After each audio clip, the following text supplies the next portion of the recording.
ओम श्री गणेशाय नमः। श्री गुरुभ्यो नमः। श्रीमात्रे नमः। श्रीमद्भगवद्गीता तृतीयोऽध्याय। ओम श्री कृष्ण परमात्मने नमः। अथ तृतीयोऽध्यायः कर्मयोगम्। अर्जुन उवाच जायसी चेत् कर्मण्ये मता बुद्धिर्जनार्दन तत्किं कर्मणि घोरे मां नियोजयसि केशवः। व्यामिश्रेणेव वाक्येन बुद्धिं मोहयसीव मे तदेकं वद निश्चित्य येन श्रेयाहमाप्नुयाम्। श्रीभगवानुवाच लोकेऽस्मिन् द्विविधा निष्ठा पुरा प्रोक्ता मया नघ ज्ञानयोगेन सांख्यानां कर्मयोगेन योगिनां न कर्मणामनारम्भान् नैष्कर्म्यं पुरुषोऽश्नुते न च सन्न्यासनादेव सिद्धिं समधिगच्छति न हि कश्चित् क्षणमपि जातु तिष्ठत्य कर्मकृत् कार्यते हवश कर्म सर्वप्रकृतिजैर्गुणैः कर्मेन्द्रियाणि संयम्य य आस्ते मनसा स्मरन् इन्द्रियार्थान् विमूढात्मा मिथ्याचार स उच्यते।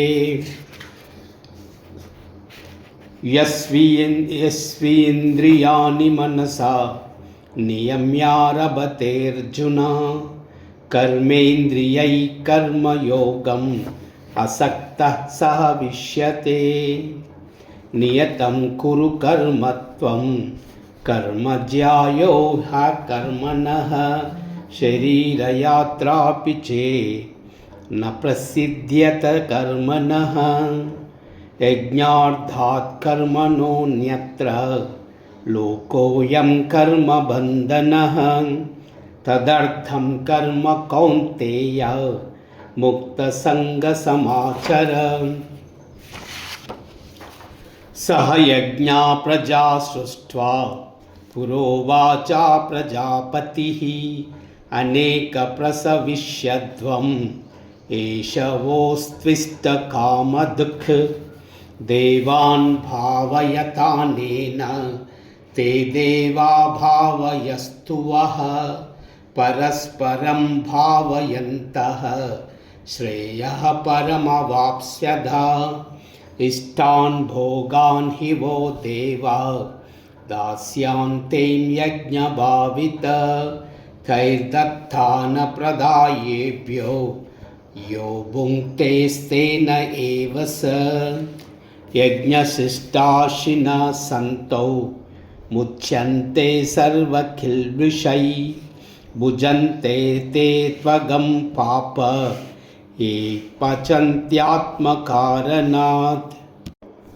अन्नाद् भवन्ति भूतानि पर्जन्यादन्नसम्भवः यज्ञात् भवति पर्जन्यो यज्ञकर्मसमुद्भवः।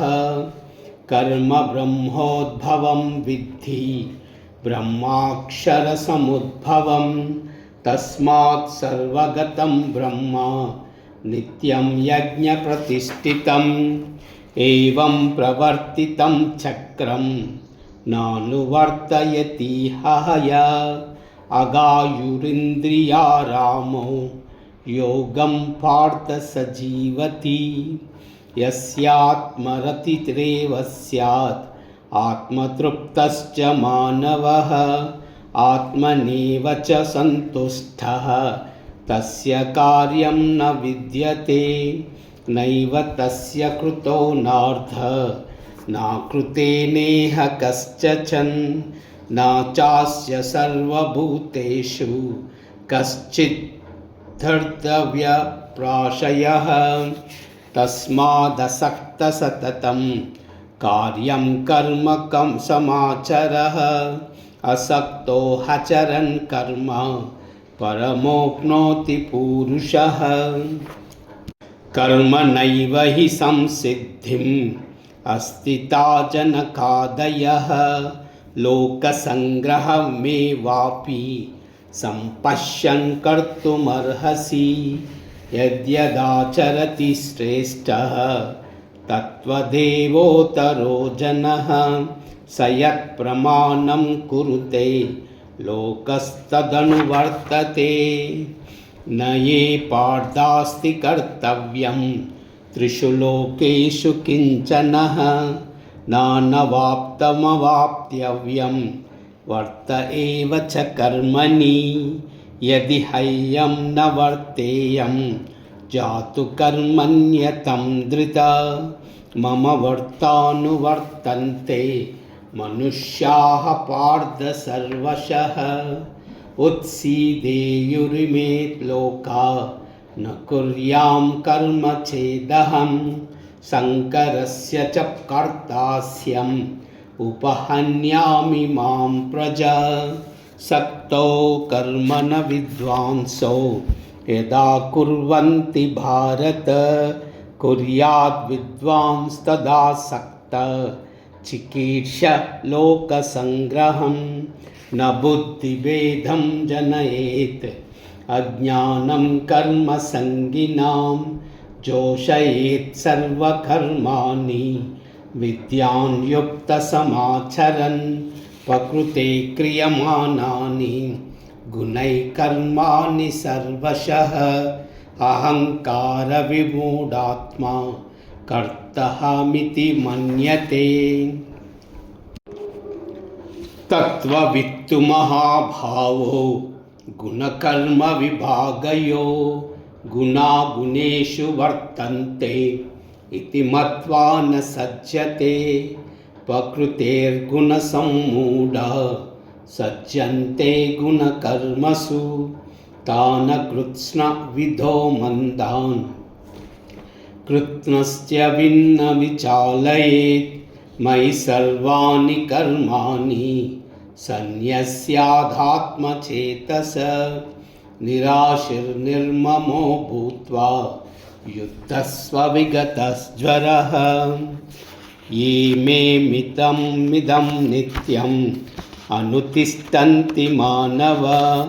श्रद्धावन्तो न सूयन्तो मुच्यन्ते तेऽपि कर्मभिः।